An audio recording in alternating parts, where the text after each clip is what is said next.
Good morning, traders. Are you guys ready? 2,800 companies reporting this week, and I just want to make some money. Let's get it, boys. Hey, I'll tell you what, right now, I have 8 positions and only one in the red. Let's talk a little bit about them right here on live trading, of course. Get into the action. And of course, let me know your top stock to watch this week. Winner, winner, chicken dinner. Those words have been dancing around my head all night. Oh, it's Vegas lore, that phrase.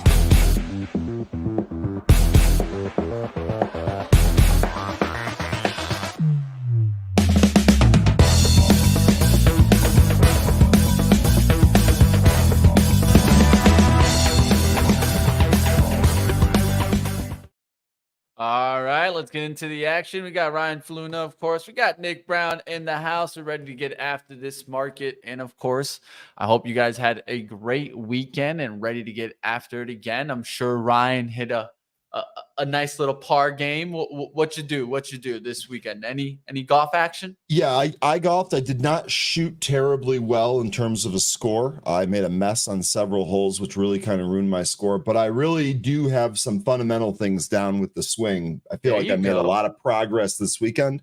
So I'm looking forward to my rounds this week. Hey, that's all you can do, man. And just like you tell me all the time, right, Ryan? 2% better every day. Right. So let's get 2% better today. Let's get after this stock market. We'll see what happens. I'll show you guys my swing trades first, and then we'll go to we'll go to Ryan's outlook, and then we'll get some news from Nick Brown. Let's take a look here. Really quickly, I'm going to run through the trades, and then there's a lot, so I'll try to be quick on this. Hyatt, I have already sold some of this. I've been looking for the big move, and that has been since around the 115. Now it's up there to 129 even on the offer. I'm going to be watching to see if we can push above 126. Already have taken a pretty good amount on this. I'm up about 4.9%. A little part of me might take the profits today because Marriott reports before the bell tomorrow, and that's a little scary for me, right? Because that's the leader in the industry. If that one gets hit, probably Hyatt gets hit. If it does well, Hyatt could go higher, but at that point, I just think that, it's gains are gains, and I'm probably going to run to them. Ross Store is going higher, now above the 116s. This is what I was looking for. I've already taken some profits on this one too, up about 3%. I'm just going to look for it to continue going and hold break even around the 110. We'll look to see if this can push back there towards the 120s, 116, 118, somewhere in there. I don't mind selling. We'll see what else happens on that. PXD and XOM, my oil positions, going to look for these to really start climbing today. I want to see XOM make a move above towards 106, 107, and start working its way to 108 this week. If we get to 108, 110, I think you break these bears in oil, and next thing you know, we could be driving higher in XOM. PXD is looking a lot better than XOM. I've had this one for over a week now from 217.95. We'll look to see if this one can keep moving. BJ Wholesales, I've talked about this one. I'm just looking for it to get up there into the gap, into the shadow zone. Now we're in that shadow zone. Now can we close it? The closing of that would be towards 68.86. If I can get to 68.50s, even 68.70s, I'll just take it all and run. All right, we'll see what happens on that one. And the one that I'm down in today is VAC, and that's kind of more of a long-term worldwide. This is kind of like the Airbnb or like timeshares of Marriott. So you guys can take a look at this if you guys want to take a look. I am down right now, but that's a lot of that is the spread in the morning. All right, now kicking it to you, Ryan. Of course, these are my trade outlooks. I still got ChargePoint also, but I'm just looking to see that one work. Up just slightly on that one from 815. We'll see what happens to these names. And like always, if you guys got a stock you guys want me to check out for swing trade action or day trade action, like always, throw it up in the chat and let me know, team. That's what I'm here for. All right, kicking it to my man, Ryan. What you got for me today? All right, well, we're going to go over a couple of things real quick, and then I'm going to turn it over to Nick because we do have a lot of news here for today. First things first with the SPY, we are still inside this mother bar, if you will, from July 27th. So this gigantic bearish engulfing candle, the candle from yesterday and obviously the one that we're making today is still inside of this. So one of the things I want to see is which side of this candle do we break? If we continue to trade up, I do see some resistance here at about about 462.5. If we come back down, really that resistance is going to be that 444 still. I guess we'll see what happens if we break 451, the bottom of that candle where the selling stopped on this day. So we're still in the summer. Volumes are still kind of light, but we do have the earnings week coming up. Just to kind of give you an idea of what we're looking at here. We did have SoFi this morning. I'm sure Nick's going to go over that here. We do have a couple of companies reporting later today, but nothing really of note until tomorrow. Pfizer, Uber, Caterpillar, BP in the morning, Marriott, which Mitch just told you about. And then in the afternoon, we really start some of the bigger ones. AMD, Starbucks, Pinterest, EA Sports. Again, on Thursday, that's going to be our biggest one with Apple, Amazon, Coinbase, Airbnb, Amjet, and Gilead, and Rocket after hours on Thursday. So that's going to be our biggest day here in terms of earnings. Lots of them coming up. One more thing that I wanted to discuss. Mitch was talking about his swing trades. I actually have one right now that is going to report earnings tomorrow. This is TJTX. I was actually looking for a move back up towards this 28 here. I haven't got it yet. I'm about flat. I have actually added a little bit to this. It's not really a huge position. It's not really a big deal. But the problem is that they report earnings tomorrow. I know it says it's unconfirmed, but I got news this morning that it is confirmed. So I'm sure our team just hasn't confirmed it yet. They report tomorrow. They have a business update tomorrow. Now, generally speaking, I don't like holding through these binary events because it can really kind of ruin a position. But we've seen, especially with some of these bio companies, they'll give an update and earnings, stock will be up 70%. So I got to think about what I'm going to do here. I haven't really decided yet. The position is not gigantic. So even if it goes up by 100%, I'm not looking at retirement or anything. And if it goes down by a whole lot, it's going to suck, but it's not going to be the end of the world. So haven't figured out what I'm going to do. It is a swing that I still have. We're taking a look at. The other thing is that I grabbed some SQQQ last week for the weekend.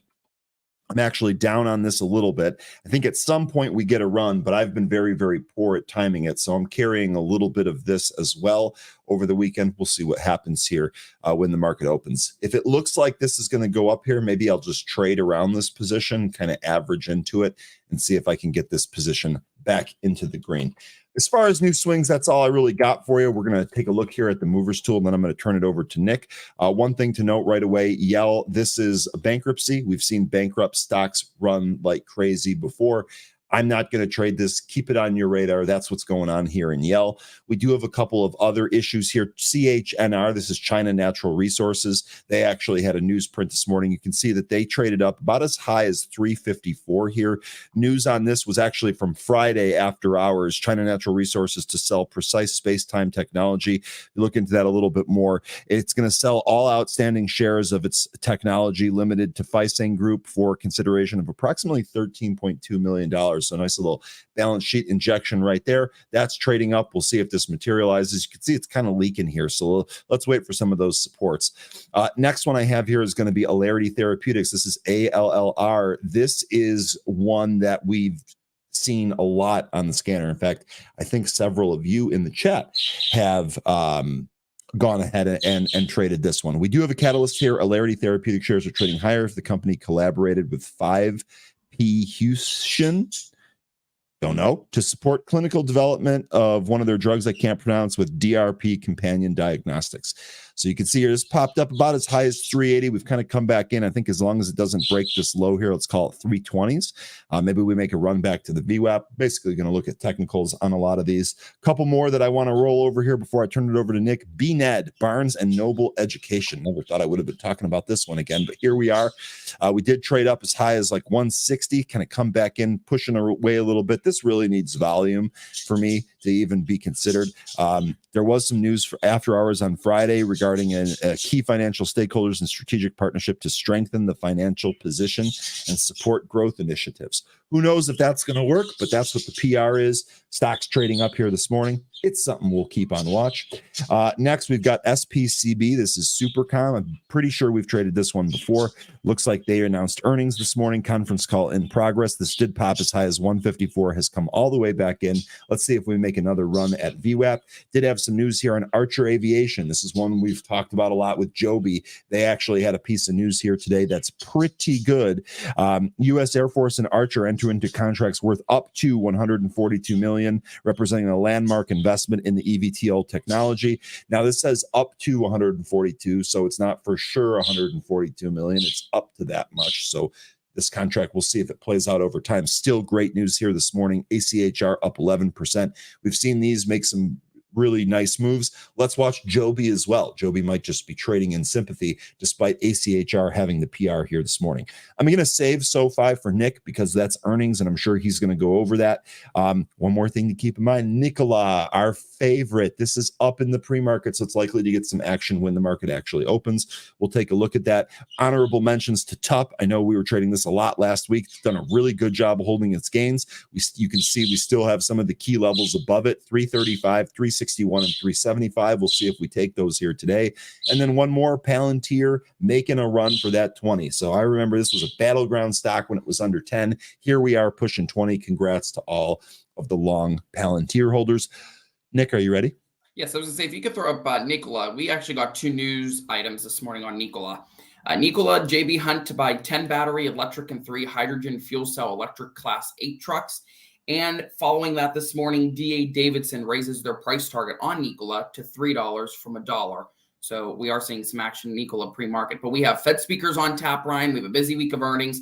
Let's just get right to it. So you talked about Yellow. Trucking giant Yellow has officially or is in the process of shutting down operations. So the 99-year-old company is known for its cut rate prices and has more than 12,000 trucks moving freight across the country for Walmart, Home Depot, and other smaller businesses. Now, according to the Journal, what Yellow couldn't deliver was, despite swallowing rivals, getting union concessions and securing a government bailout, was consistent service for customers or profits for investors. Now, the company sent out a notice to customers and employees saying it was ceasing all operations at midday Sunday. The Teamster said the company notified the union and intends to file for bankruptcy. So there's Yellow. Probably not much action given this will be a bankruptcy company here in the next days to come. And so we're going to have to watch that. If you can turn to Uber, we had some journal reporting over the weekend saying Uber's grand plan to go all electric in London ran into a gridlock. They say Uber had initially planned to have hundreds of chargers installed by now and has more than 600 left to go for its plan. Designed to switch all of its approximately 45,000 drivers in London to electric vehicles by the end of 2025. Now, Uber wants to lead the electric vehicle transition in London, where tightening emissions restrictions are nudging drivers to go electric. But it has run into surprising obstacles and is behind on its roadmap, per the Journal. Its experience is a warning for companies with ambitious sustainability goals and for policymakers counting on a private sector power surge in electric vehicle use. They say charging EVs have gotten more expensive in many parts of the world, and a lack of infrastructure makes charging time consuming and stressful. New electric vehicles are still relatively expensive, and there aren't enough affordable ones available in the used car market. When Uber reports earnings this week, it will be very interesting to hear what their plan is, and not only here in the U.S. for self-driving cars, to see if they partner with Tesla, what happens along with other details, and to see how the pay raises go, how inflation is impacting them, and to maybe get some more information regarding this Wall Street Journal report with fully transitioning to electric vehicles over in Europe in the London area. If we could turn to Walmart, they had some news out from the Journal last night that Walmart has paid $1.4 billion to buy out a large investor in Flipkart, further cementing its control of the Indian e-commerce giant. In recent days, Walmart bought the remaining shares of Flipkart owned by Tiger Global, according to a letter the New York hedge fund sent to its investors that was reviewed by the Journal. The transaction valued Flipkart at $35 billion, down from nearly $38 billion, where it sold shares to Japan's SoftBank, Walmart, and other investors in 2021. Watch action in Coinbase, Bitcoin, and other cryptocurrencies this morning. The U.S. Securities and Exchange Commission asked Coinbase to halt trading in all cryptocurrencies other than Bitcoin prior to suing the exchange, in a sign of the agency's intent to assert regulatory authority over a broader slice of the market. Coinbase chief executive Brian Armstrong told the FT that the SEC made the recommendation before launching legal action against the NASDAQ-listed company last month for failing to register as a broker. This just goes to show what Gensler and the SEC is trying to do with Coinbase and Bitcoin and other cryptocurrency funders. We're going to have to watch that. Amazon, if you can turn to Amazon, AMZN, they made progress on establishing same-day and one-day delivery as the standard in the U.S. That's per a new CNBC report this morning. The company said it achieved its fastest prime speeds ever last quarter as investments in its fulfillment and transportation network paid off. Amazon plans to double its same-day delivery sites in the next 2 years. Now, that's just on the news. That's what I had on the script. But there's plenty of other news. We had Minneapolis Fed President Neil Kashkari over the weekend, basically commenting on CBS's Face the Nation with rates. And he says, quote, "The economy continues to surprise how resilient it is. The base case scenario seems to be that we'll have a slowing economy, but that we would avoid a recession." And he says, if we need to raise rates further from here, we will do so. We also just got some news regarding AMC, regarding Barbie and Barbenheimer and Oppenheimer. They say AMC Entertainment admissions revenue saw considerably more than double the admissions revenue of the same weekend a year ago. And just basically going through the report, picking through some highlights, they say that admissions, based on admissions revenue from July 21st through the July 27th, that sets a new AMC record for its theaters in the U.S. and also sets a new record for all theaters globally. The record week was bolstered by 65 U.S. AMC locations individually, also recording their highest ever box office weeks of all time, including an impressive 13 theater locations and Los Angeles markets. We also got a lot of news regarding Barbenheimer, Oppenheimer. They brought in some more revenue. Barbenheimer, I think, is at $96 million this weekend. Oppenheimer brought in around another $50 million, I think 46 to 50 million. This weekend. So we have a lot of people going to see that. I don't know if you saw that, if you saw any of those movies yet, Ryan. I have not. I do think the Barbenheimer nomenclature, I think that's hilarious. Okay, props to whoever came up with that. I haven't seen either of them. There's no chance I would go see Barbie. I do really want to see Oppenheimer. I'll probably wait until I can watch that from home because that's what I do with movies. I know I might be in the minority there. Love this comment here from Noel. Noel, really appreciate the support. Love the new format with Nick riding shotgun. So keep up the good work, Nick. Thanks. And we do have SoFi earnings. If you could throw up a SoFi, absolutely cover those. Earnings came in better than expected. EPS loss of 6 cents. Estimate was for 7 cents. Sales came in better than expected. 489 million. Estimate was for 474.6 million. They see 2H adjusted net revenue 1.025 billion to 1.085 billion, and they raised the full year 2023 adjusted net revenue guidance to 1.974 billion to 2.034 billion. Estimate was for 2 billion. And we also got On Semiconductor, ticker ON, this morning as well. They reported EPS of $1.33. Estimate was for $1.21. Sales came in at 2.09 billion. Estimate was for 2.02 billion. They see Q3 adjusted EPS $1.27 to $1.41. Estimate was for $1.21. And they see Q3 revenue to 2.095 billion to 2.195 billion.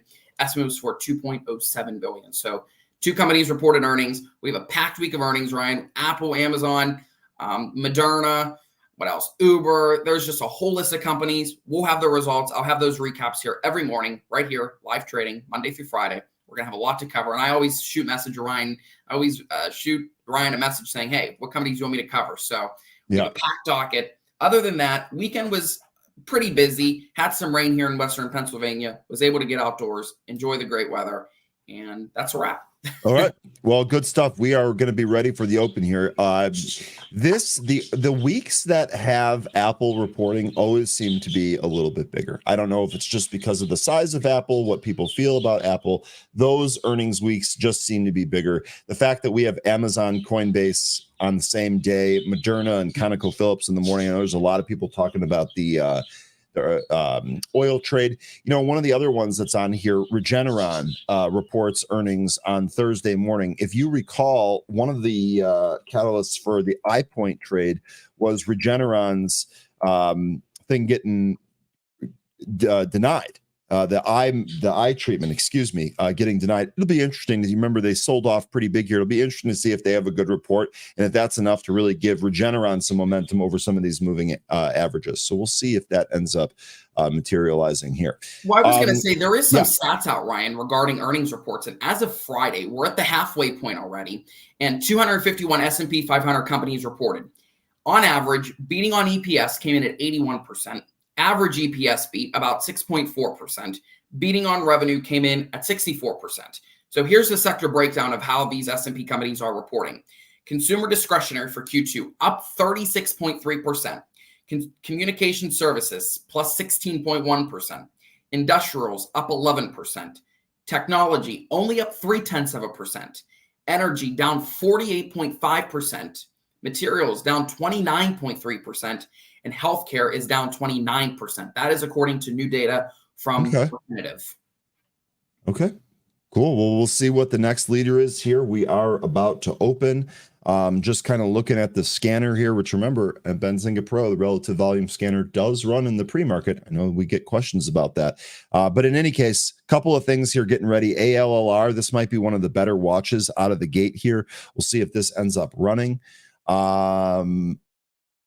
Let's see, EJH for y'all, you penny players. I didn't even review this because this was a penny stock here, but looks like EJH might be kind of gearing up here today. CNXAs is another penny play. All right, let's see what you folks are looking for. Staff Sergeant Ryan, good to see you in the house. Officer on deck, so add attention here.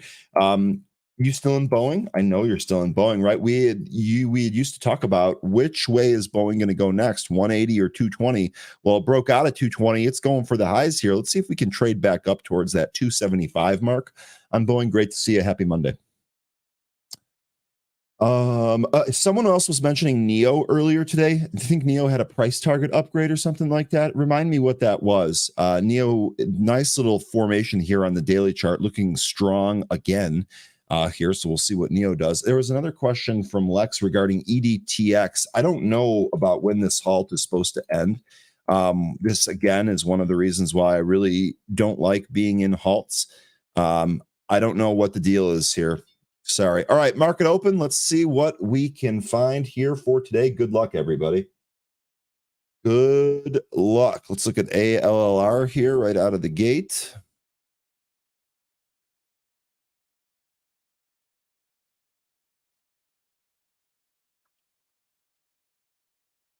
ALLR. Maybe this curls back up towards that VWAP. Might try some of this. We'll see. Yep. All right, here we go. See if we can keep going here. Oh, came right back in. I got some at 335 there. Oh, it's all the way back down. That was fast. I didn't take the gains there. Shame on me. Shame on me, folks. All right. Out flat here as it started to break down. Well, let's take a look. Let's see what else is moving here. That trade wasn't great, but managed to escape. Foxo, another penny play for you penny players moving higher here. Yell, this is the bankruptcy stock we talked about. This actually holding its gains so far. SoFi across the 11 handle. This nice move out of the gate here on SoFi. Looks like we're getting a nice little start here for some of these plays that you folks were in.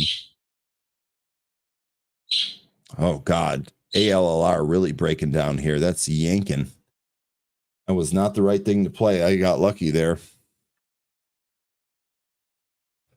Check on EOSE. So this has been definitely a buy the dip opportunity so far. This was, oh my God, this was all the way down to like $1.50. So buying that dip has ended up working. I have no position in this. TUP, for all you TUP players out there, TUP moving higher here on TUP.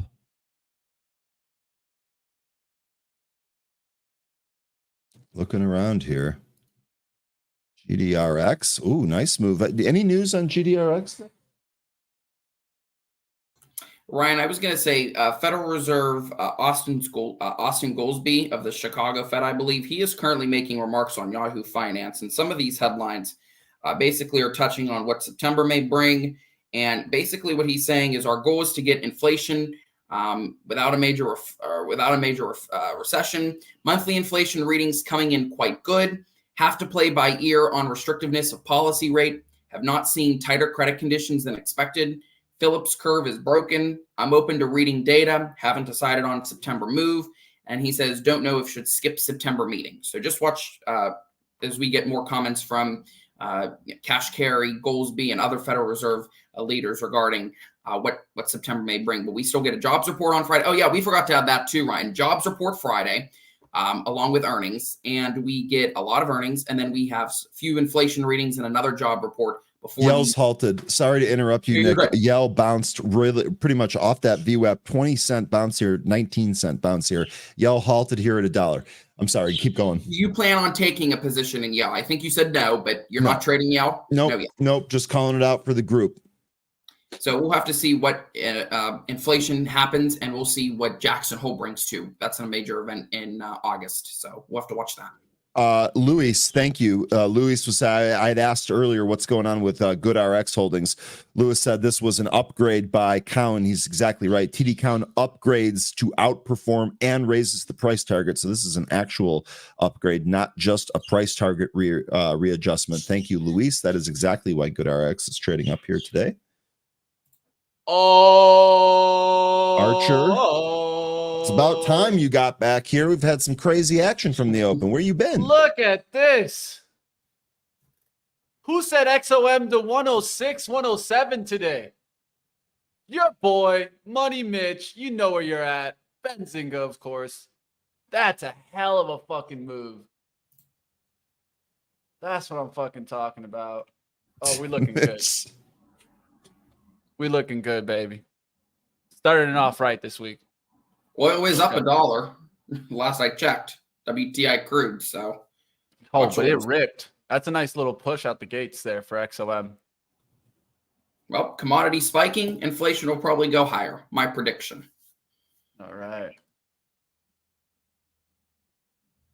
I'm going to take a little bit off there. Just took a little bit off there on XOM. Had to take some off there. It's just too easy of a trade.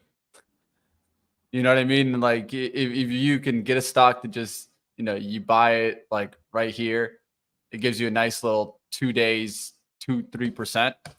I take those all the time, guys. Archer 580, big move here for Archer. Archer. What is that? ARCH or ACHR. You were close. HR. I mean, I remember. Master of Darkness, you were saying that there was interesting option activity in TGTX. What was that activity that you saw? Cat, get out of here. Stop bothering the bird. Good Lord. Let me know what that unusual option activity is. I'd like to just kind of think that over. I probably am going to hold this TGTX position into earnings. We'll see. I had a decent week last week, so position's not huge, so we'll see. Keeping an eye on the only position I have in the red, which is VAC, but it's just slightly down. So just setting a stop for that and keep it working. K-Chat, I've been shouting the tickers out all morning. I mention them 2 or 3 times every time I mention a ticker. I will spell them out and repeat it. We'll try. Like always. I do it. I have been doing it. I know that much. Q's going right back to the upside here. We'll see if it rejects right back down here. As I see Apple in the red, I see Microsoft actually leading the downside action, part of the big boys at least. So looking at those to see what happens there. Remember AMD reports after the bell on Tuesday. That's going to be interesting to watch for, as it's bounced off the 110 multiple times here. Meta's just slightly in the green here. Will it reject VWAP and come right back down, or will it continue the upside push? All right, don't have too many trades, at least on Mumu. So just got to hold off for a day or two. Here's Meta trying to recover the VWAP. This actually doesn't look too bad as it starts to recover. I don't know. Are we just going to continue climbing the wall? It seems like it in these tech stocks. Qualcomm is one that I kind of like that's been continuing. I would like to see pullbacks now, but man, this thing has been pushing since it's been on. Of course, Benzinga here, guys. We brought you some good interviews with Qualcomm, especially talking about their AI. Master of Darkness. Thank you very much for that. Let me take a look at those. TGTX, you were saying the August 4th expiry, which is the weeklies. 27. August 4th expiry from 27 to 28.50. I don't see a lot of open interest in that. Yeah, I don't know about that. Check those numbers. I don't know about that. Johnson and Johnson taking a hit, and of course, I don't know if you guys talked about it, but the talc issues coming to them, and definitely getting them right now as it starts to go lower. We'll see if it breaks 168. That's kind of like the real continuation to the downside action. We'll see what happens there. I know Humana reports later in the week. I'll keep an eye on Humana, HUM. We'll see if that can continue to climb. It's been trying to come back, trying to get back into the gap zone. It's going to be very important what happens on the earnings report. Yell, by the way, opened out of that halt, traded up an immediate 11 cents, right? We went all the way. 112 was your high print there. So Yell moving up there. Yeah. Master of Darkness, if they were trading those calls, it looks like that trade is over. There's no more open interest in those strikes. That could have means they just closed them. We'll see. Still might hold it. Yell is continuing to push higher here now on Yell.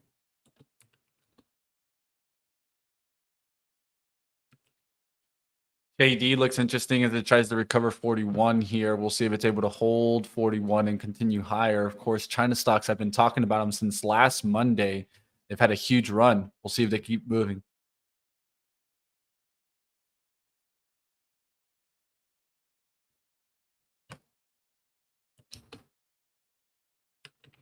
How's the Tesla Dragon today? It's down a little bit. We'll see what happens there. QQQ is starting to come back there for the highs, at least intraday highs. We'll see if it comes back and takes it out. Disney moving. Let's see Disney. Not too bad. I did see it in a Barron's cover. I don't know if that helps it.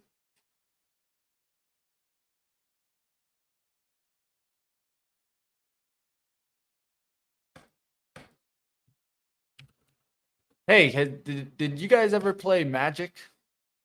Magic the Gathering? Yeah. Yes, I did, actually. Yes, I did. In fact, I still have my decks, which is a bit embarrassing, but yes. It's all good, my friend. Well, guess what? Hasbro's actually upgraded today because of the new Gathering cards coming out right now. That I can't tell you about. It's been multiple decades since I have looked into Maybe what you got to get some new ones, man, and play again. I'll be honest. It's going to be hard for any new hobby to set hold in the middle of golf season. That's the likelihood of me staying inside and playing Magic the Gathering is instead of playing golf is. Hey, well, you got something for the winter. You got something for the winter, maybe. No, I thought it was just interesting. They did upgrade Hasbro because of that. You know what's interesting? I know this isn't really related to Magic, but Mitch, you might appreciate this. I've actually never seen today. Just stating. Yeah, go ahead. I've never seen a soccer game live, like a professional soccer game. This week, I'm going to watch Chelsea play Borussia Dortmund in Soldier Field. Ooh. So should be pretty fun. I'm really excited for this, and it's not ridiculously priced. I think the ticket's only like $60. Really not that bad. Actually, pretty dope. Mattel going higher. I'm excited. Yeah, no, it's actually pretty cool, man. Some pretty cool teams going against each other. So, did I say Hobidity? Oh man. Okay. Well, we started off Monday having fun. I can't even pronounce the word hobby. I have to butcher it, but I'm glad you guys like it.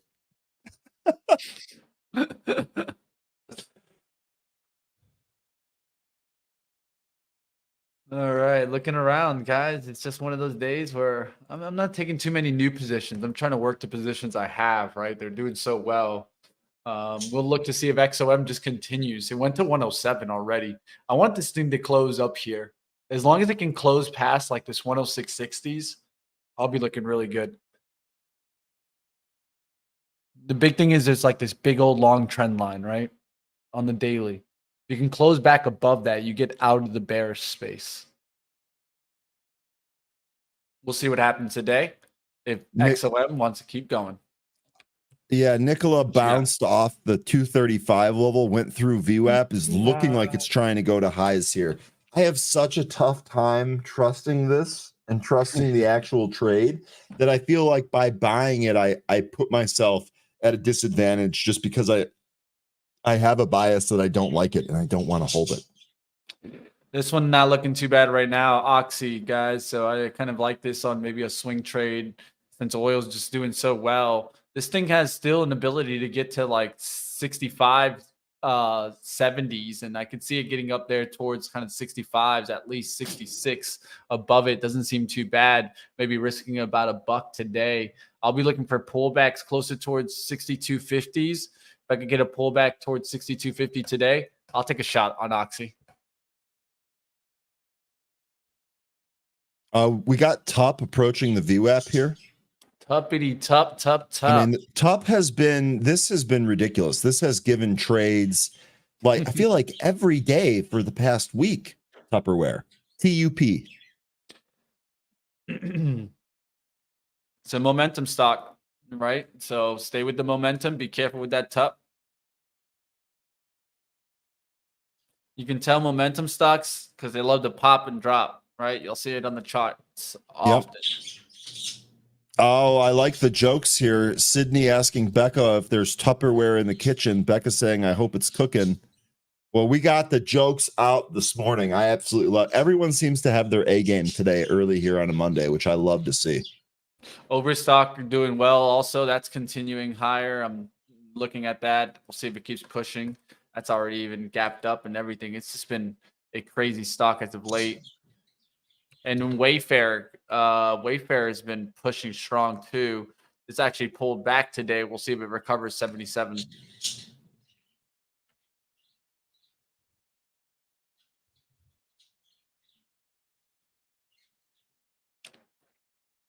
Top stuck at 325 here. I got VWAP at 328. So watch this area on top. If we get a little volume expansion, volume pop here through this, maybe it starts a bigger move. We'll see.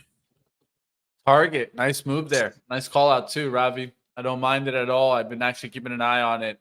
I know that, people hit it for so long, but it's getting to this point where it's getting out of this weekly consolidation on the downside, and it's actually not looking too bad. I'd be looking for pullbacks now to 135 just for like kind of the little whiplash back. But it does look good right now. And I'll show you guys that chart. That's target here. We'll look to see if we get back there to 140s. Really, I could see this maybe climbing back towards maybe 142s, 148, maybe top. I'm not seeing it come back to 170s or 160s. A lot would have to change in the business. But can it get back to 150s? Yeah, that seems reasonable. I'll keep a watch on this one. Of course, I'm playing some in the industry. You want to see the stronger ones continue strong too. Walmart continue strong. You want to see Dollar Tree, stocks like that start getting hot, right? Look at Dollar Tree right now. It's trying to close this gap. It's almost closing it and could continue going higher. DG, also another one to keep an eye out for. But Costco needs to stay strong here as it's up there to 563s. And it seems like Costco's already had its run, right? I mean, that's a pretty big run for Costco, 17%. Costco does that. It likes to take a break though and kind of reload and then rip again. Exactly. And you know what helps you on that is looking at deeper time frames, right? Using like weekly charts, monthly charts, right? Getting even further back than the daily so that you don't get caught on that weekly pullback red bar and you're looking for pullbacks to join Costco game. 480s, 490s, 500s. Oh, that was the area to play Costco. Okay, Tup moving here. Tup finally went through that 325 spot on Tup. Let's take a look. So, and the 328. So here we go. 340 looks to be really the next spot. That's only 5 cents away from where we're at. Hyatt pushing higher, Marriott pushing higher. These are all stocks that I like right now. And of course, mentioned in the chat, Airbnb, lodging doing well. I did hear about booking and them using a little bit more AI. That was actually Bill in the chat. I'm keeping an eye on it. One thing has already been kind of lift off, so it's been kind of hard to get a part of it now, but Expedia maybe seems not too bad. It's just getting going here, so I kind of like Expedia. Wally, good to see you this morning. Asking if I can take a look at SO. This is Southern. Southern actually having a decent day here today. Let's take a look at some of the Utility. larger time frames. You can see we're in kind of this sideways range here. I would really like to break out of this. 73.5 would help with that. If we take a look at the daily chart here, this is that sideways range. Really, this is going to determine the next move, Wally. I think if we break down, we probably come back in towards 70. If we break out, 76 might be possible here on SO. I have no position. This is an energy play. I have no position in this one. Born to be free. What's going on, Berlin?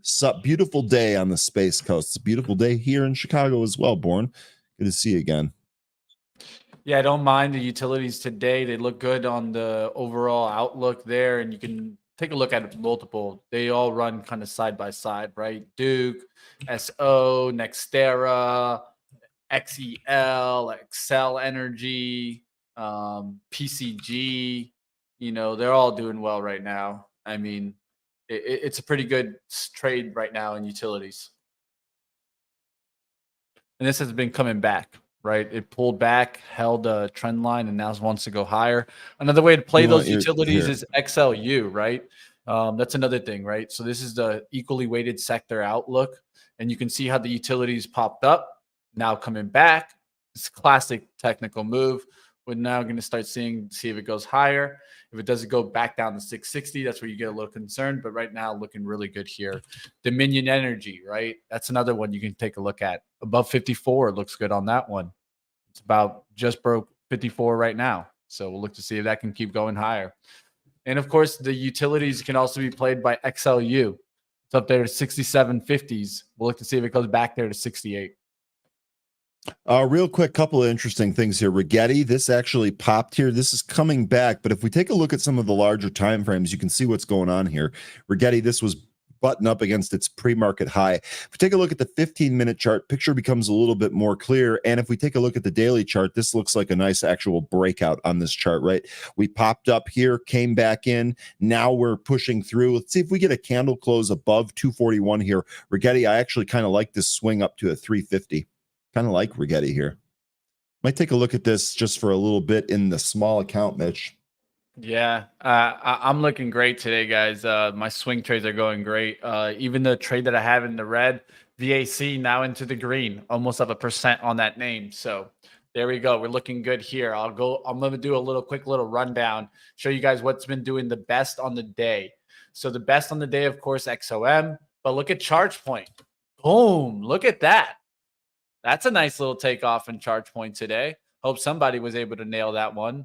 Not too bad at all on that move on charge point. That's up there now to 850s, 860s. And look at this pattern that I'm starting to look good on now. Now I can really start letting this ride up, get there to 9, 10 eventually. I'll start selling some close towards that $10. I want to actually try to let this push because I feel like this is one that could really get the lift. It needs to get a mention. Something like catalyst, keep it going, but we'll see what happens there. Charge point looking good. VAC also looking good there. Tech is one position that I'm starting to get good in the green, and I really like this daily chart. This is in the area of like CCJ. CCJ continuing there to 34.95s. That's looking great today as you start seeing these stocks really lift. Valet is another one that I'd be looking at now just to get the move right back to 15, right back to 15.50. They're interesting plays. We'll see what happens. I'm watching CHNR here. Maybe this is putting in its bottoming formation, and a volume pop brings us back to the VWAP. You could see this last little volume pop was immediately met with a sell, so don't think it's ready yet, but something to keep on watch here. 260 is an interesting spot here. Yell still at $1, really kind of holding there. That trade actually might be over, frankly. EOSE here is still curling back up here. It's EOSE, man. This is, you guys have really been on this for a while here. This is looking pretty good here. How's Nikola doing? I don't see it on the scanner here. Let's pull it up manually and see how it's doing. Here's Nikola. Nikola's still going for those highs here. Nikola. I knew it was coming at some point. I can't help myself.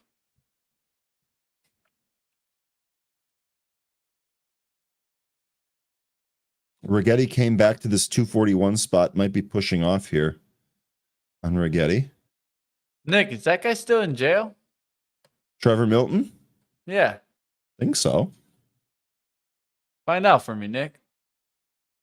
Give me the webcam. I want to say hi to him. Nick looking up webcams of incarcerated people. That is not what he thought he was going to do today. It's okay. He's my news guy, man. He's my facts checker.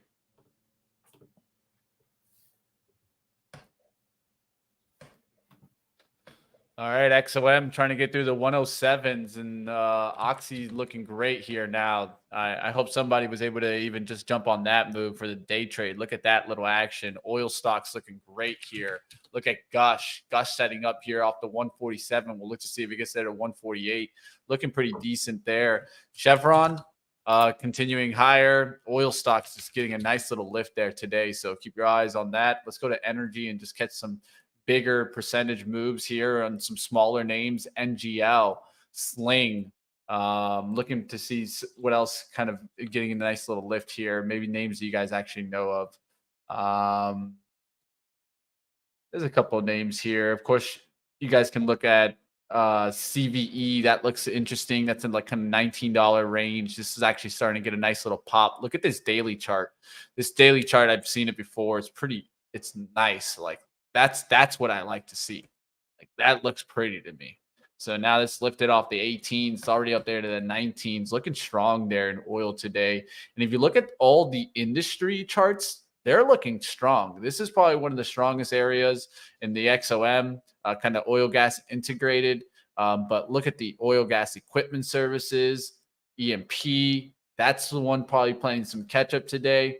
And this is actually looking pretty good on ConocoPhillips. You can look at EOG, CNQ taking off there. And of course, Oxy's in that space. I have PXD in that space. We'll look to see if that can get the next lift to 227. In answer to your question, Mitch, I'm going to say no, but it's always a possibility that I'm wrong. From what I'm seeing, he is not.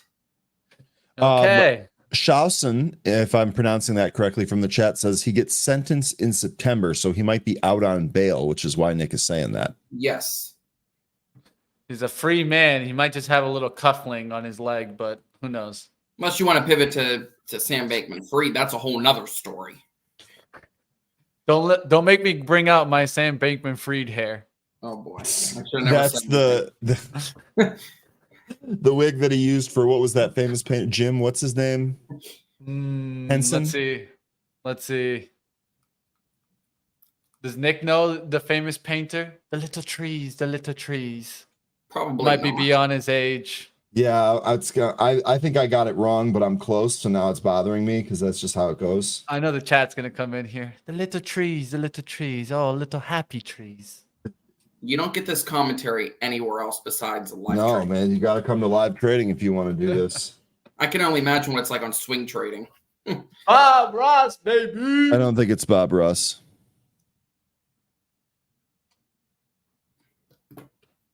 I think it's Bob. Market's selling off here. I think that's why the chat is asking us if we got news here. My the SQQQ costume looking was decent. Bob. The costume was Bob, Brian. Oh, No, it was no Bob Ross? specific headline. Yeah, I had like the little painters little thing. I got you. D. Bob No Ross. specific Okay, headline for the sell-off. no specific headline you have? No, the only one that PMI came out. I was going to say the only thing that we're talking about is Morgan Stanley. Wilson's talking to Bloomberg again, or not talking to Bloomberg, but putting a note out to clients basically saying that U.S. equities are tracking the same path they did in 2019, which was one of the best years for the S&P 500 over the past decade, as it handed investors a 29% return. According to Wilson over the weekend, he basically says Fed was cutting rates in 2019, hiked through 2023. The market is in a policy-driven late cycle rally. That is for sure. I'll tell you, the rally's there. That's for sure. But then there's question, why is Wilson calling the rally now when we've been in a rally? Why just not issue that months before?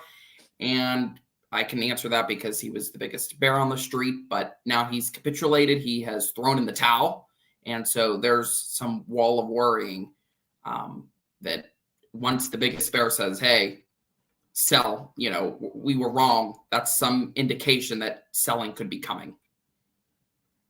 Could be. All right, looking around to see what can keep moving in this market. Leading sectors to the upside: energy, basic materials, and utilities. So in basic materials, what is making the move there? You got silver leading the way there. Coal behind that, then gold starting to get a little bit of a lift. Copper continuing, as you see FCX and SCCO just continuing to lift there. We talked about that last week. Steel right back up there. So Nucor doing well today. Steel Dynamics, a name that I had. I just got stopped out last week on this one. I don't get them all right, man. Sometimes it's just timing.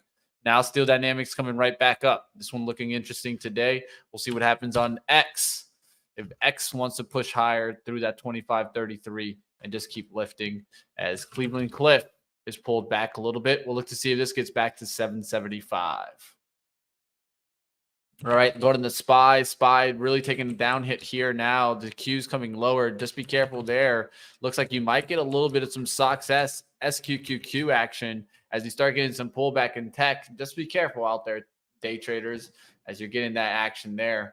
Yeah. Ross Stores is actually getting hit off of that. I'll keep an eye on it just because of the pullback. What you got, Ryan? I was just going to say I'm holding SQQQ because of that.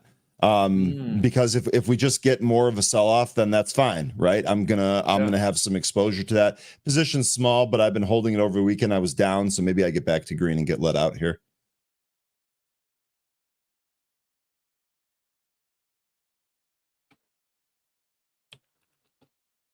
Watching the pullback on charge point around the 850s. Want that to just keep riding higher.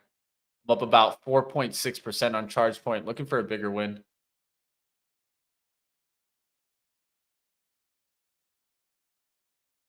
XOM pulling back towards that 106.50s. Didn't break through the 107. Has been up there twice.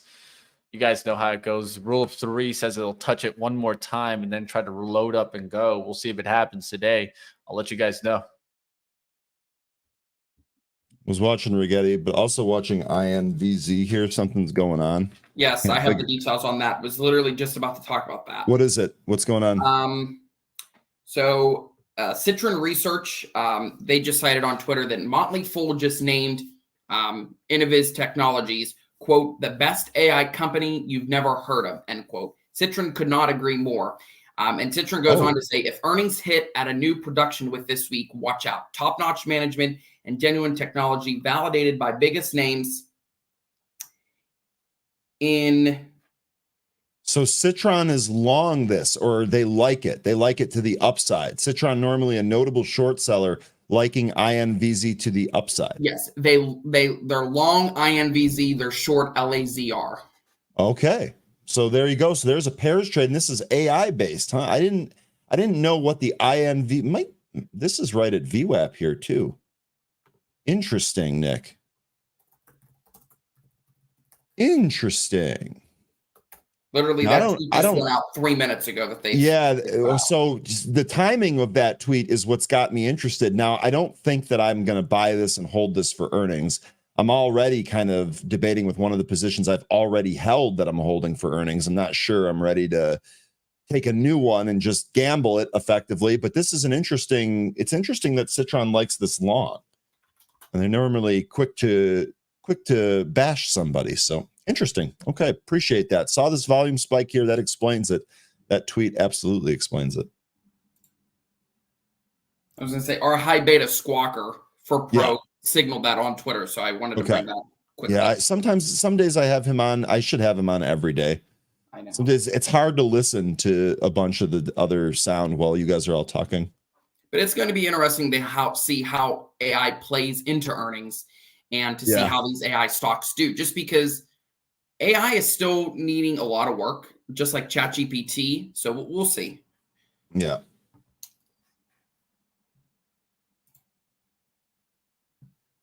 And wouldn't you know it, XOM going back towards the 107.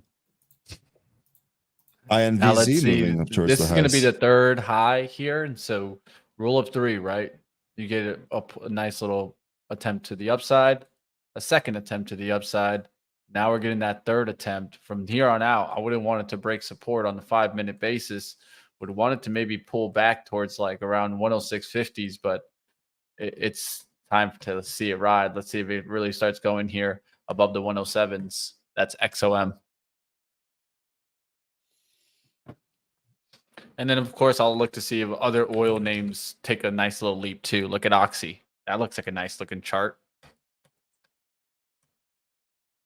Energy looking good today. Gushing. We had that one pegged at the 147. Talked about that one. That one's almost up already a point. And then we talked about that one just about, what, 15 minutes ago? Boom, boom. Any news on Oxy and Buffett? It doesn't even need it, Raz. It's more affected by oil itself. Oil back into the 80s. And where are we at now? 81.40s, like 81.50s. Yeah, we're looking good there. Looks like the EIA didn't lie to me, Ryan. It gave me some factual information. There you go. They were the ones that said that oil would go to 80s or even 78 by end of July, and then they said it would be in the 80s by the end of the year. So, well, it's 81 at the end of July, so that call was good. Yeah, that one was already good. That one was good. But what it did, it gave me the ability to, I was short these names, right? And I took the profits really quickly when I heard that mention, because I was just like, hey, you have to be willing to flip as a trader when you get like, especially like information like that, right? They know more than I do. Let's just be honest, right? Yeah, sure. So if they're giving me something there, I have to be really quick to understand that, hey, at some point that's going to play into the oil price. Guys, speaking, I know this is not really related to oil, but we talked about possible bankruptcy plays running. Told you I wasn't going to take it. Maybe I should have. This yell moving right off the VWAP, moving on volume here is high. Well, looks like we got a 152 print there on the high. Yell moving. I passed, but this is moving. Is this because someone might come in and step up and buy it? I mean, I don't know. I just the bankruptcy stocks, they just like to trade up, which, yeah, it's weird. Tup. And I wonder if this gives Uber a lift today. Does that give Uber a lift? What do you think? Yell is yelling, says Rez. That is true. Tup here, and this is a nice bounce off 320. Went through its VWAP here on Tup. Yell screaming higher here. ACHR at the highs. Man, this would have been a really good trade off that PR right out of the open. Guys, right out of the open. I just took a little bit of Uber right there at 48.87. I'm looking for pullbacks towards like 48.50s to add a little bit more, but I'm going to look for a move above 49s going to 50 today. And this is all based also off of that news, right? And we'll see if this can get a little bit higher. Uber go right back up there to 50s. Doesn't look like a bad pattern. I'll take a shot on it. Swing trade. Yeah, I'm loving the oil game right now, Sydney. I'm riding that game. I'm going to run to the washroom beer. All right. Tuppy Tup. What's Tup up to? Yeah, it's setting up there. It's trying to make that move to like 345. It's kind of like in this little symmetrical triangle. We'll see if it gets above that towards the 345 or not here. Hendricks, what's up, man? All right, charge point. Keeping an eye on charge point to see if that can go higher. Bounce at the 850 VWAP, so that looks good. Especially a close towards like 875 today or 9. I'd be looking really good there. Hyatt is one that I'm thinking about taking all the money out if we can break through the 128s. Let's see if we can get one more ride up in like stocks like Marriott, stocks like Airbnb. I'll see if X can ride. Airbnb is pulling back a little bit faster there. Hilton and Marriott still a little bit higher. We'll see what happens there. MGM is state to report this week. I'm keeping an eye on that stock. It's already making a little bit of a lift. Caesars is one that I'm going to be keeping a close eye on. And the big thing for me is watch what happens to MGM, and then I'll be watching to see if Caesar takes off up towards like 70s. That doesn't look too bad.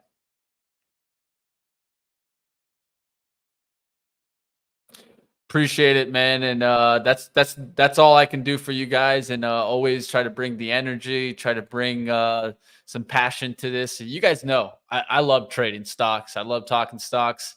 I don't think that day is gonna ever change. So I'll be here with you guys battling along, like I'm sure Ryan will be here also. So What's there's that? one thing that's for sure is that we love talking stocks. I mean, we live for this stuff, guys. What did I miss? No, we just got some good compliments in the chat, and Oh, nice. just talking about how at the end of the day, like Love it. you and I, we live for the markets, so Live for it. we enjoy it. We love how it brings like a brand new aspect to the day every single day. It tests you. It's what life's all about, right? It's not going to be easy, but one thing's for certain: if you come at it with the right process, just like in life, you might just find success, right? The other thing that I really like about the market is that there are a lot of people out there that are detractors. They think it's rigged against everybody. You can't possibly make money unless you're corrupt or blah, blah, blah, blah, blah. And the reality, the truth is the opposite. The harder you work, it will reward anybody. It doesn't matter what you look like. It doesn't matter how old you are. It doesn't matter if you're male or female. None of that stuff matters. If you work at this, this is one of the vehicles that can help you obtain financial freedom. And I love seeing people of all walks of life try to get involved in it. So you're right, Mitch. When we talk about stocks with a diverse group of people, it's the best. It's the absolute best. Looking at the airlines, I see a mention of JetBlue in the chat. That doesn't look too bad. At least JetBlue's chart doesn't look too bad. But then I look at it like American Airlines. I need to get that back above 1685. That one wants to hold and make the move to 17. I've been looking for this one to pull back a little bit further. I've already tried to play it in the 1650 area, so I can't blame you for trying that. If you're trying to go long here, but I'm looking for a little bit more pullback back towards this kind of longer term trend line. Where the stock could come back into like, let's say 1570s, 1550s, and then I'll take my shot on American, DAL, UAL, looking for a little pullback opportunity to jump in on the airlines. But at least for me, it's not right now. Carnival Cruise Lines looking strong today if you're looking at the Carnival Cruise Lines. And I also saw that Royal Caribbean might be increasing their pricing. That's how good the demand is. They want to increase prices on the cruises. So we'll see what happens there on Royal Caribbean. It's back there to 110 and staying strong. Yell is halted. Good shout there. TUP is moving. By the way, QS, huge move off the VWAP here for QS. That's looking good. TUP looks like this is actually trying to, because it got stuck there at 340 again. TUP still strong here today. Let's see if TUP, ticker TUP, can break 340. I would have 350, or excuse me, 345 next after that. Around here, ONDS, one of those drone plays that I've been holding for a long time that I am considerably underwater on. Having another strong day. I've had a number of strong days here in ONDS recently. Let's see if this can maybe move back up to 2 and then rip. Setting a stop here just to make sure I take profits in Ross if it does want to take another downturn here. I've been up a pretty decent amount, about 2.8%. It hasn't really gone, and so it's one of those positions that I have in the green that I don't have the biggest conviction for. So I'm just going to go ahead and stick towards the 113.90 area, and then I put a stop there at 113.89. We'll see what happens on Ross stores today if it can recover. An hourly candle back up through the 114.35 is what I want to see, because that would get us back towards like that 116 and wants to keep going. If it breaks down back through the 114, I got to be careful. It could come back down to my level. And of course, I'm in here from about 111. That INVZ that we talked about earlier, that Nick gave us the details on, that worked. Oh my God, what? Let me load. I don't know what, my thing just freaked out here. Come on. Here you go. This worked out. So didn't take this one, but pushing up towards the highs. We were talking about this down here in the 380s. Stock's up 20 cents from where we're at there. VAC going into the green today, so I'm going to keep a close eye on that one. Don't want that one to get to the red.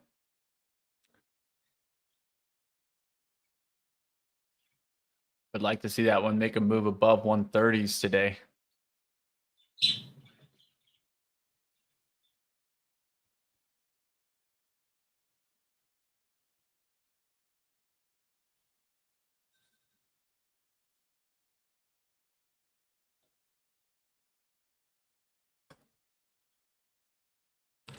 Charge point looking good Archer here keeps for moving. the continuation. Yeah, the momentum stocks are doing well, right? They sure are, man. Malincrot from last week, MNK.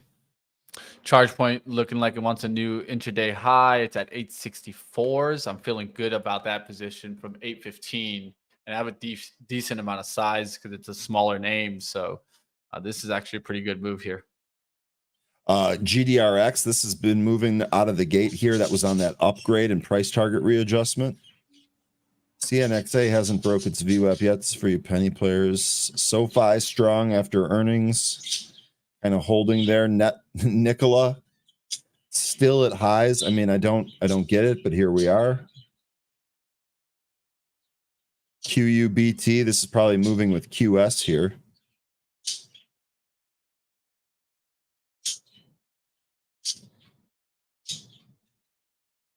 Huh. I don't see any new setups. I'll let you know if I see any. Here's Rigetti from earlier. I guess Rigetti here did move. Q's back that at level. VWAP. SPY is trying to reject right now. At least it looks like off the 9. Look to see if it recovers 457.50. That's an important level to watch today. 458 and above will really get it strong. We'll see if it finally does get the lift. The Qs were right at the VWAP there. We'll see if that can continue to push higher and right back to the upside. Let's go to the top names. Of course, the leading stocks in the Qs today. Still kind of in the red there. The only one I'm seeing in the green is from the open is NVIDIA.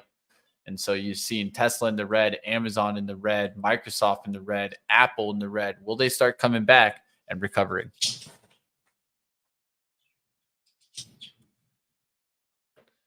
Man, it's only 10:14. Mitch, you must be tired, bro. You know me, man. You know me. No, I am tired. I had like 9 hours of baseball yesterday, so. And I had like 5 games in the week, so it's just been a little too much for the old man here. Oh, the old man. The old man, says Mitch. I love it. Oh, I got. I'll tell you what, the day that Nick Nick comes in here and starts saying that the Nick's getting old, I'm gonna be pissed. All right. I'm just gonna throw that out here now. That's gonna make me upset.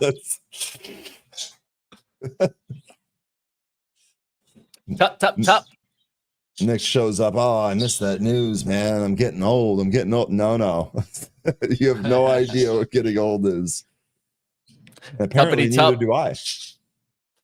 Tuppity top. Tup this has probably been the best play here today. I guess ACHR out of the gate, maybe QS. No, what I like about Tup is still going. The liquidity. I mean, that's super liquid. Like you can put 500 shares, you can put 1,000 shares on Tup, and it's probably not even going to affect the price. No, definitely not. And when I was scalping Tup last week, they were 500,000 share lots, didn't even budge the price.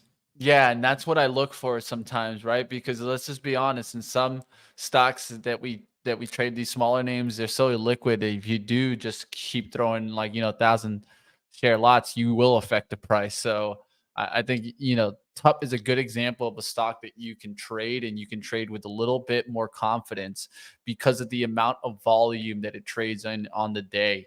And you look in the 5-minute candle and you're trading 2.3 million shares. Yeah, you're going to have the ability to probably come in and out of that trade.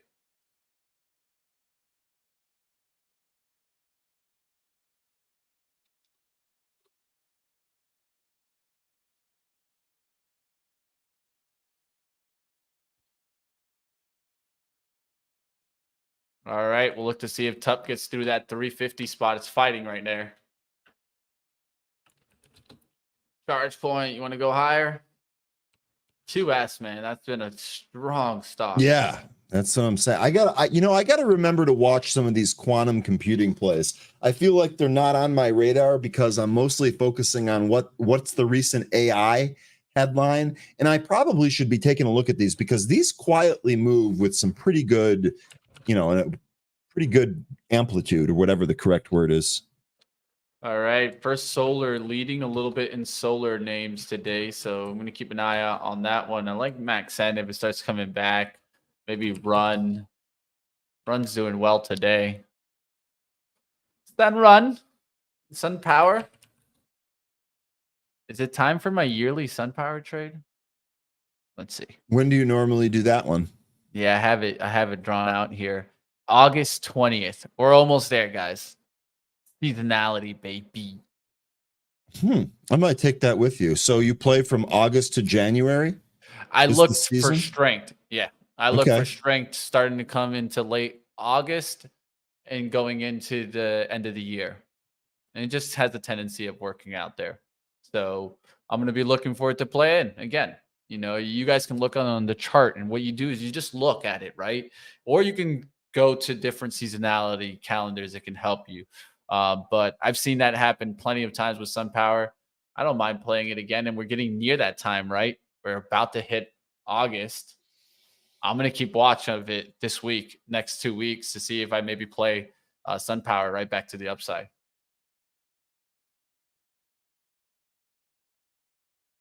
Keep me posted on that. I like seasonality trades, and I'm not up on all of them. Yeah, and so we'll look to see if solar overall gets hot late August. That's something to keep an eye out for. Riding on a pig.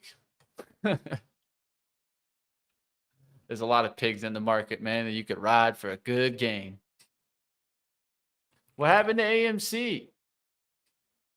It's right back down, man. This is when you start looking at AMC. This is what I think a lot of the AMC traders do wrong. They look at AMC on this day when it's up at like gap the hell and it's at like $6 versus the day when it comes back to the trend where you can come and scoop it up. I think this is the important thing to look at when you're looking at it like a stock like AMC, especially.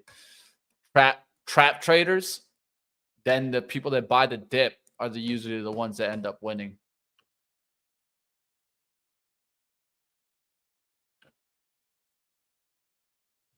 Tup. Yeah, IonQ is a good one. Born, yeah, he's saying look at IONQ over the last month. Look at this. I mean, this is ridiculous. I mean, this stock's ridiculous. Honestly, the end of June, right here. Yeah, it's ridiculous because the truth is, let's just be honest. Is anyone really looking in the fundamentals of IonQ? No. Oh, they're not, man. They're just grinding this higher. We've interviewed IonQ. If you guys want to check it out, I should look up for like the interview. Let me see if I can find it right quick for you guys. If you guys want to know the story a little bit more. That's Nicola Damasi back. PayPal puts coming in there. Is TUP going higher? Is that what's going on here?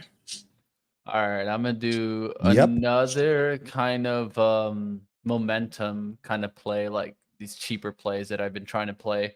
I think I've gotten stopped out on this one maybe like once or twice in the past, but I don't mind taking a little bit of a shot. I'm looking at LAZR, Luminar Technologies. Was that the one that Citron was short when they were long INVZ? Or am I mixing? Oh, was it? What was that report, Nick? What was that stock that they were negative on? They are long INVZ and they're short LAZR. There it is. So Citron negative on LAZR here. Fire. That means I'm going for the opposite. Which is totally fine. I'm just saying. Know what's going on. I like it. I like TUP it. Screaming higher here now. 368 on TUP. We'll look to see if Invis goes higher. Maybe ride them both.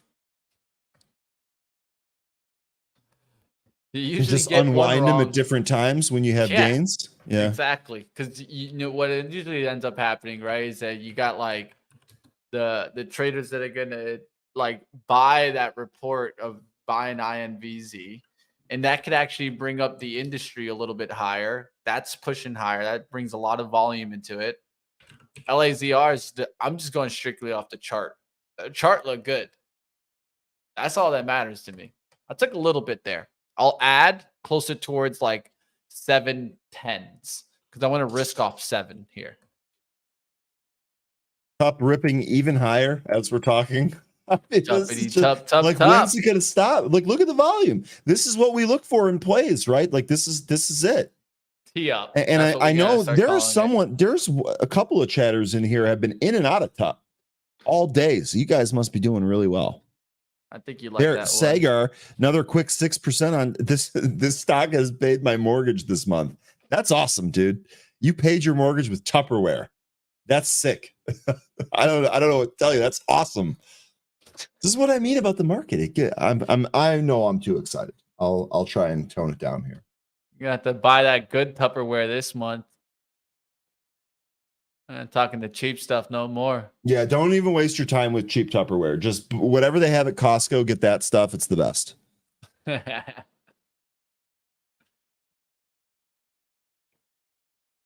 All right, let's see what else is going on here. It's starting to slow down a little bit. It's a little bit of a dull Monday, or maybe that's just me.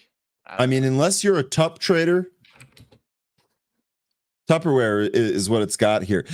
Wisdom saying, Ryan, I got a par on a par 4 on my vacation. Noobs be noobs. Yo, that noob is not bad. If you're playing golf, you're doing good. I have no idea what I'm doing, me either, but I used my driver 2 times and my irons twice.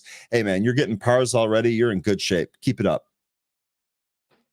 All right, Oxy back to the upside. Rule of 3 already playing in there for XOM. Now it should take off and just keep going now. The rule of 3 is already held there.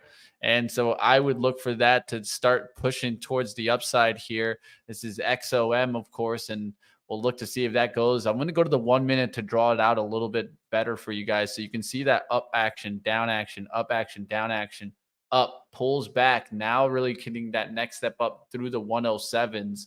We'll look to see if it goes through the 107.50s now. And that, my friends, is an easy strategy breakdown of the day.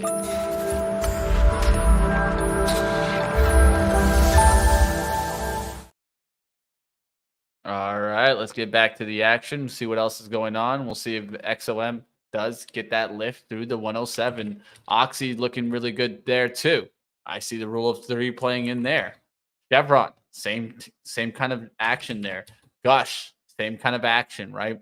This is what I look for a lot of the times, because if I'm seeing the same pattern show up in the industry and the overall industry going higher, the underlying asset going higher, this is how I try to find plays that I can have higher conviction in. Nicola just busted higher, by the way.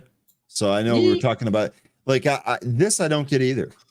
I don't get this Tupperware. I know Yell is Yell halted now? Yep, up 122%. I mean, guys, someone make it make sense.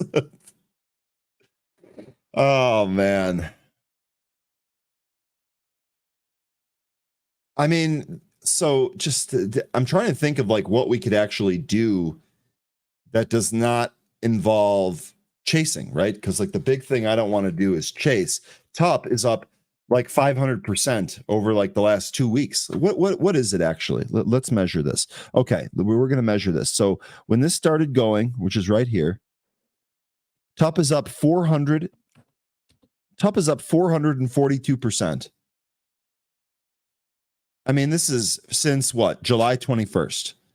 So I don't know. Tough for me to buy this here, but maybe we get a pullback, maybe we get a yank, and this sets up. I don't know. ACHR, Beck's mentioning ACHR. This has had a great day. The thing about ACHR, folks, wait for this to pull. If this gets a pullback to this VWAP or near, this might be a decent long, but we're not there yet. I'm afraid not yet. I am just amazed that JB Hunt Transport wants to purchase trucks from Nikola. JB Hunt wants to purchase trucks from a defunct company with the CEO. Yes. Remember we talked about that earlier? Like, I'm just blown away by this. Like, yeah, I mean, Why would you go? Like, how much did you pay for that? That's what I'm wondering. Do me to reach out to JB Hunt and ask? It's like, come Yeah. on. Like, Sorry for yawning. there is so many other trucks out there, like Class 8 trucks that they could have gone for to reduce carbon emissions. Then go for a crappy Nikola truck. Well, that would be the question that I'd want you to ask them, Nick. If you did reach out to JB Hunt, I would want to be, what made you choose Nikola trucks? Over That's a what Tesla, over whatever, over what that There's doesn't so even many matter. names. There's so many names. You can name like 40 names. Like, there's no reason. And it's such a small amount.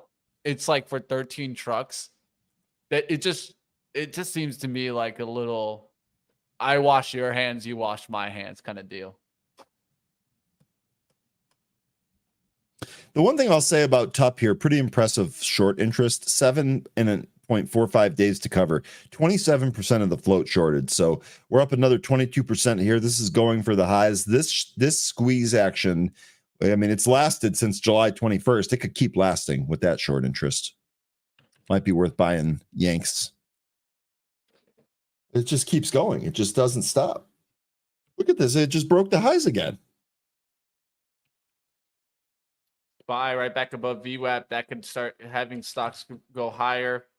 Looking to see if the KRE can hold here. What's up with the banks today? Banks are holding higher. JPM going higher. Every sector except defensive and healthcare are in the green. So we have some pretty good green. We'll look to see if technology can keep pushing now that it's starting to get a little bit of a lift in the Qs. See if it takes 384. Microsoft still going lower. That's a little bit concerning. Netflix bounced back. That's for sure bouncing back. That's actually looking pretty decent. I was looking for that to bounce back on Friday too. I just didn't want to play it. It's a little bit too much of a risk now. So it would have been made sense off of Friday, like off the 411.88 in Thursday's date, right? But now that you're like at here, I mean, you're up like 14 points. I'm not going to risk like 20 something points to get this back up to 450. It could get back up there to that gap though. Really, they didn't have a bad report. I think that's what's giving Disney a little bit of a lift also. Even though it was on the Barron's cover, right?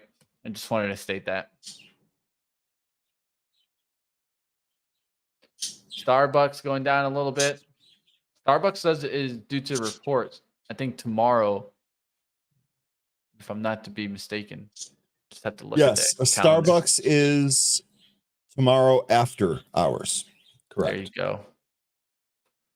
We'll see what happens on that one. So with the bros. Oh, this one actually might start getting going, guys. The trend line's getting there. The comparable sales are not there. The fundamentals are not there, but this is also one of those stocks that, hey, I mean, when they want to get stocks going, they might want to get stocks going. And you guys know how I am addicted to playing Dutch Bros. Yeah, so Tom bringing up a really good point here regarding our conversation about Nikola versus some of the other trucks. Tom saying, Mitch, Ryan, they may have chosen Nikola because Nikola is hydrogen cells instead of Tesla's battery drive. This is why I was saying to Nick, if he does reach out to JB Hunt, I'd really like to know the actual reasons. If they say something like, well, the price was attractive, I'd be a little bit worried. But I want to know what is the underlying choice for going after Nikola, because that might be something else we can identify in some of these other moves. But this is a good point. Regarding the hydrogen versus battery drive. And to me, then it wouldn't even make sense, right? Because then you're going for the more expensive fuel. Why would you go for the more expensive fuel? Probably be just because it's more efficient, but I don't even know what the math is on that. Real quickly, Crassy saying, didn't Nikola have an accidental fire in their factory just a month or two ago? Yeah, I believe Becca found us a picture of that because that's in the Arizona area. Yeah, I just don't know, man. That's what I mean. I don't know. Trust it's this company yeah. with a $20,000 order, let alone what these orders are probably at. I mean, hey, to each his own, I guess. JB Hunt, power to you. I couldn't do it. It almost makes me want to short JB Hunt.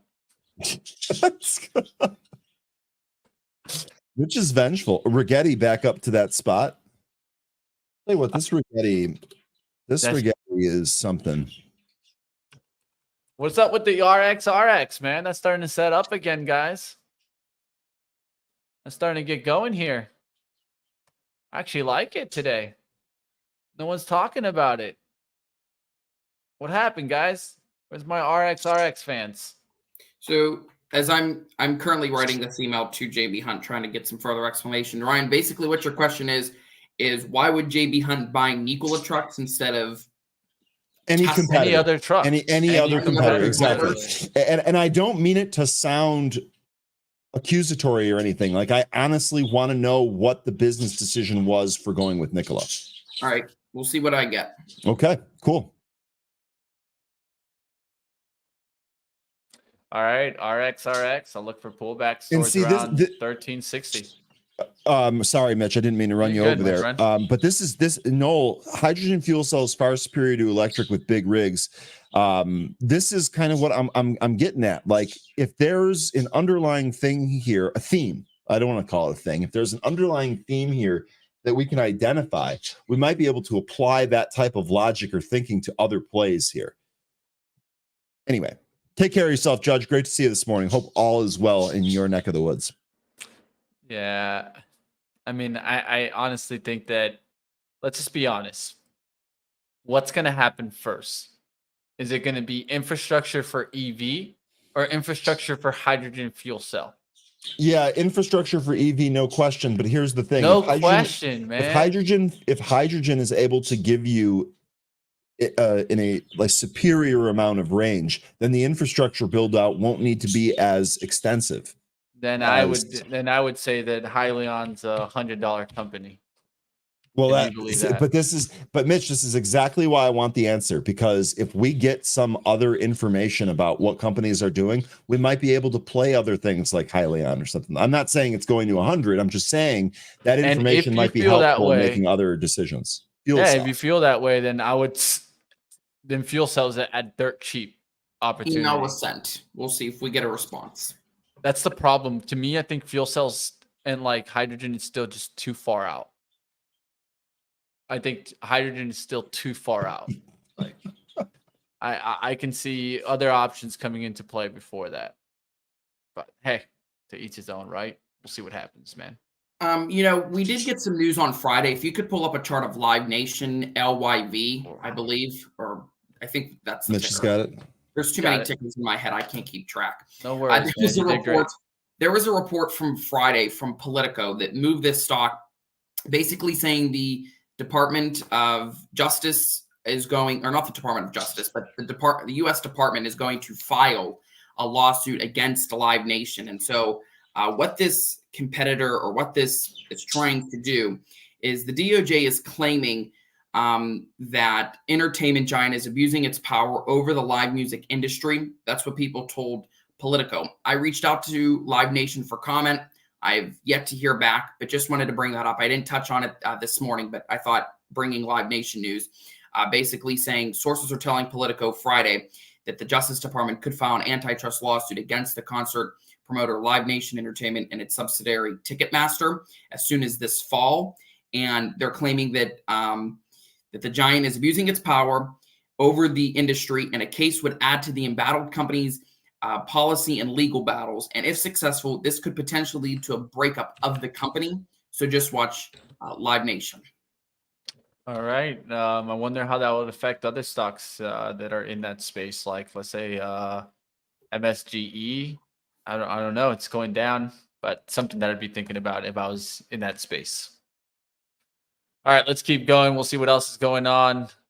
Why didn't JB Hunt choose hydrogen trucks who have actual trucks? Well, yeah, that's what I'm saying. I think that there are legitimate questions to be answered here, and maybe we'll get answers to those. Don't worry. I'm going to JB Hunt somebody in that management.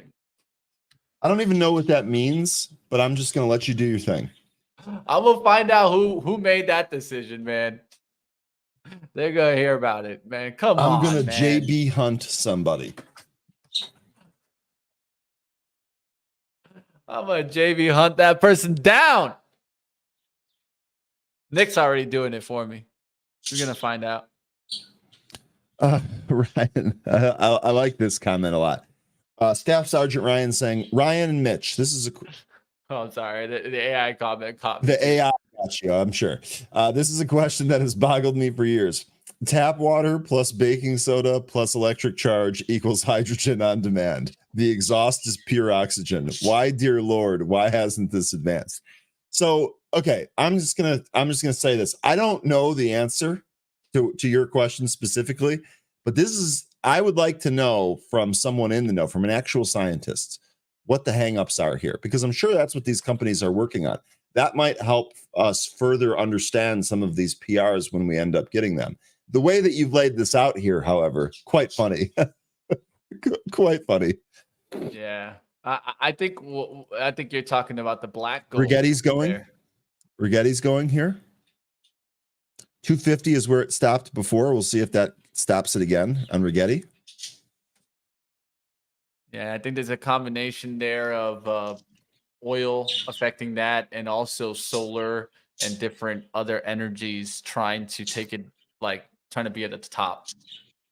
It's government. Yeah, it's government. You're right, Ryan. Let's just be honest. Ryan asking questions he already knows the answers to. Gotta love that. And I mean, let's just be honest. The oil companies still have so much money. They lobby like crazy. They'll do whatever it takes. The big thing that I think people miss with the oil companies is that they're not just going to willingly go out of business if the technology changes from some type of fossil fuel to some type of renewable. And as Mitch was mentioning, these are companies that have lots and lots of money. They're going to be players in this.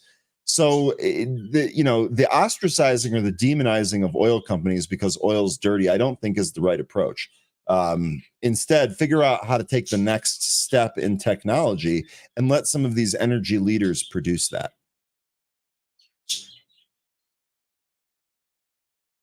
Smoke Tuna, what's going on? Good to see you this morning. What part of the world are you checking in from here today? Rigetti stopped at that 250 again, by the way. Sorry. Rigetti. Oh, you're good, man. Just trying to see XOM discontinue. See if PXD starts to get that nice little lift. PSX looking interesting. Phillips 66. Oxy make that lift. There it goes. There's Oxy. There you go, Oxy. Get on up there. Let me hear about some Warren buying later. Help it out a little bit more. We'll see. I don't have a position on this one, but Valero, man, maybe that actually gives me a pullback this week so I can get it again. Go XOM. Time to push. Get to 108 today. I will be happy. I'll tell you that much. Start shaking those bears. Those bears are shaking right now. Shaking. Got those bears on the run.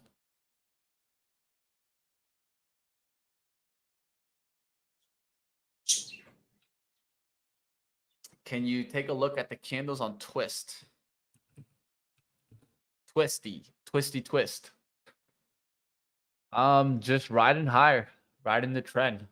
In the intraday, oh, that's a nasty wick there. But yeah, just be careful with the liquidity in this stock. Low liquidity. That's what I would say about Twist. And it's also in the Bioscience Corporation. When you're dealing with these companies, you really need to know deep down what the companies do, where their success is going to come from. I don't trade these companies for a reason. I stay away from a lot of companies like this. So, hey, I don't have an edge on this. I don't know if you guys do, but maybe Ryan, I can't do it. No, you have to know really. You're exactly right. You really have to know that stuff, or you have to just be operating off a tip. Like I buy some biotech companies off tips from my friends, but I know going into that, look, you don't really know the underlying business here. Don't try to act like a hero. If you're going to take a tip, take it in lower size. I'm not a biotech trader because it's not my specialty, but it's very difficult to understand, man. Just open up one of those earnings reports. What will I do? I scratch Even- my head. Mitch, some of the days when I'm reading you guys the reasons why stocks are moving, I cannot even pronounce the names of the drugs or the Yeah. problem or the disease. Rigetti at 250 here. This is the third time it's tried to take this. Looks like it did. Did we just print above? Yes, we got prints at 252 according to my broker here on Rigetti. So maybe this is going here. They refilled stock here at 250. Let's see if Rigetti ends up going here. Didn't get a huge pop that we wanted, but this did clear out 250. Let's see if it does it again. Might be stronger a second time through. And through again. Back up to 251.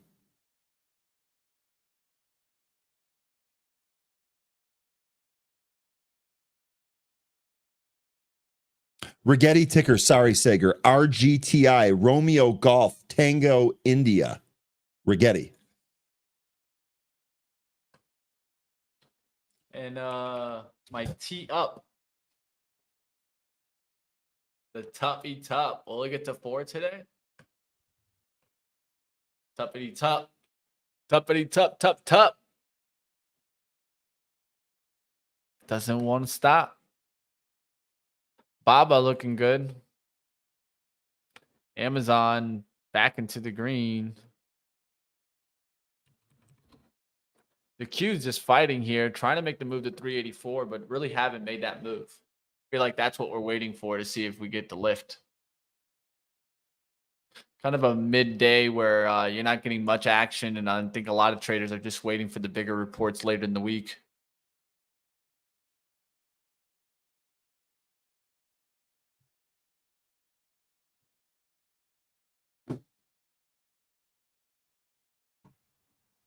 I'll be right back, guys. I have to go check something. Yeah, all good, man. It's definitely really kind of slowed down here after the open. I know we had a couple of decent moves here that really kind of slowed down. Uber is slightly in the green for me. I got that at 48.87. Want that to keep going higher, not come back down below kind of the 48.90s. Uber.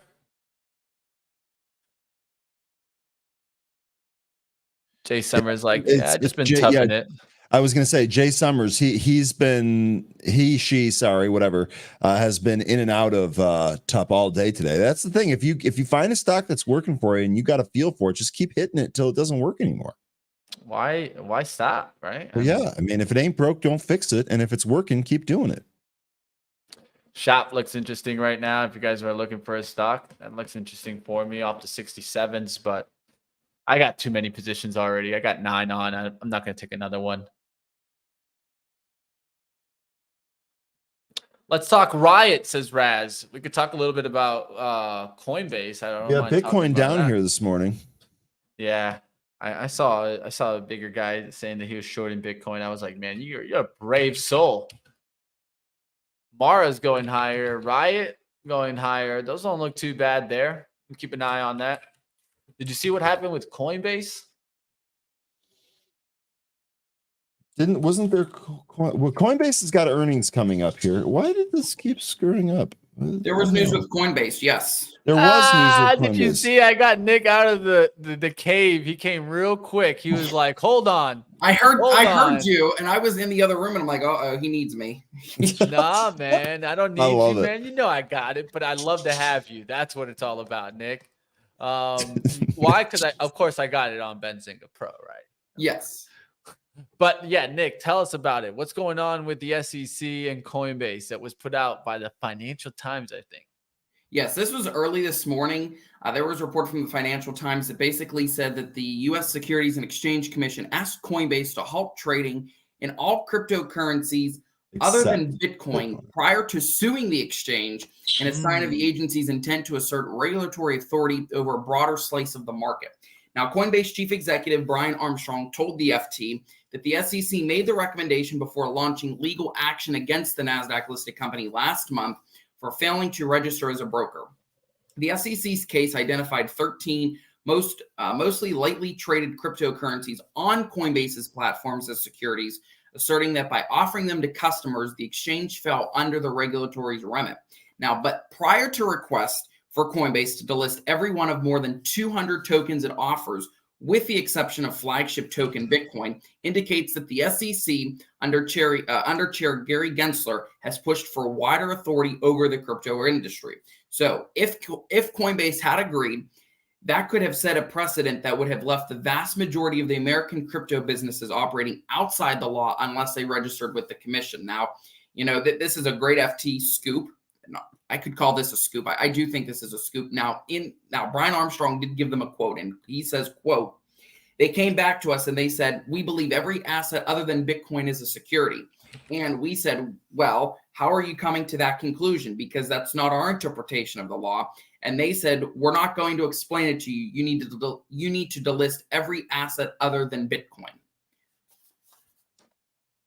Bum, bum, bum. Did Gary Gensler and the SEC finally wake up, or are they still half asleep? Yeah, that's what it's all down to, right? And I mean, there's still up to left. That who knows what could happen to Coinbase. That's why just like the FTC and Lena Khan, they've lost many cases. Yeah. And I think that this is kind of where I just get to the point where that's why I don't invest in Coinbase at all, because I never know what could happen to it from one day to another, right? I mean, let's just be honest. If they were restricted to only selling Bitcoin, that would destroy their business. Yes. Just completely. But would you invest in like Coinbase and other platforms? Would you invest in the platforms that you can trade Bitcoin and other cryptocurrencies? Would you trade Coinbase here or own Coinbase in your portfolio? I think at that point you'd have to go to like these weird exchanges and stuff, and that's what Coinbase meant by like, hey, you might destroy the whole crypto industry if you do that, because you'd have to go to these like no name kind of platforms to try to get it, and that's dangerous too, right? So we'll see what happens. Cryptocurrency and crypto industry is still going to be something that, regulation wants. I think they could watch Binance as well, just because the CFTC sued them in March of this year before the SEC launched its own legal action against that company. Oh, those 3D stakes Becca's trying to hit me with. Those 3D stakes. And trust me, Becca, that emoji is no Beyond Meat or 3D steak. That is a real boy. That is a T-bone. That's that T-bone right there. Or is that the ribeye? That might be ribeye with the little circle. What do you guys think? Ribeye or T-bone? I'm a big T-bone fan.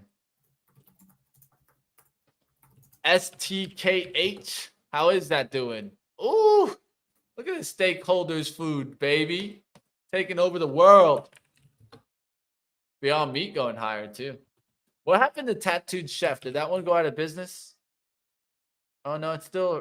Oh yeah, it did. It's in the pinks. Tattooed Chef did not survive the pandemic. That one just didn't make it. It's in the pinks. Dang, it's 7 cents now. Holy crap. This thing used to be $30, Ryan. Sorry, Mitch. I'm handling something right now. I have not been paying attention to what you're saying. Nick, have you ever tried a Beyond Meat burger or something like that? I have not. Okay. Did you ever hear about Tattooed Chef? It was out there for a while. It was like a competition to Beyond Meat. I have not. So, it just goes to show you, right? Like some of these companies are going to get hit, right? This was a SPAC. It went out. It went to like almost 30. Now it doesn't even exist anymore. Beyond Meat, will this survive? I mean, it's pretty cheap now. All right, what else is going on there? It's about 10:52. I think we're just going to wrap it up, team. It's a little bit of a slow day. We're going to start wrapping it up here. I'll talk about my swing trades, then we'll get into some of the recaps, and then we'll go ahead and get out of here. XOM is one that I'm just going to look for it to keep going higher. It's up there now towards 107.43. Got towards 107.86. Oil. You guys know I've been trying to play it. Now look for PXD to really get that lift. It did do a little bit of a pop. Looking for this to keep going to the upside. BJ in the green, Hyatt in the green. You're going to look for that to get to 128 today. Tech looking good now, up almost 3.5% on this position. This is not a bad one. This one runs with like CCJ, those types of names. We're in the industrial metals and minerals space. We'll see what happens there. And then I opened up some new ones today. Uber and LAZR, right? And so we'll see what happens on Uber if it can keep going up there towards 50.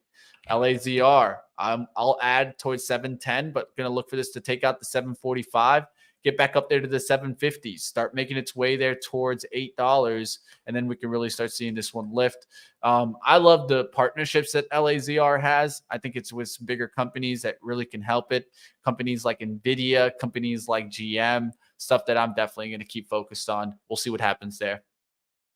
All right, that's going to do it, at least for my swing trade outlook. Of course, you guys can catch me later today, 3:30 for start swing trade. Any last comments from you guys out there? And we'll start to wrap it up here.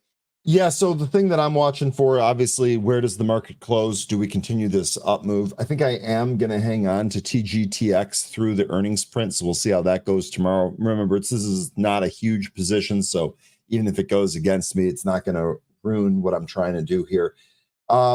Other than that, kind of a light week for me with me traveling on the second half of the week here. So just really want to see how we close. I'm really going to be paying attention to how the stocks that are reporting earnings this week trade after the print. Not necessarily making bets on what that print is going to be, but instead I want to see how they hold up and how they trade after that information is out.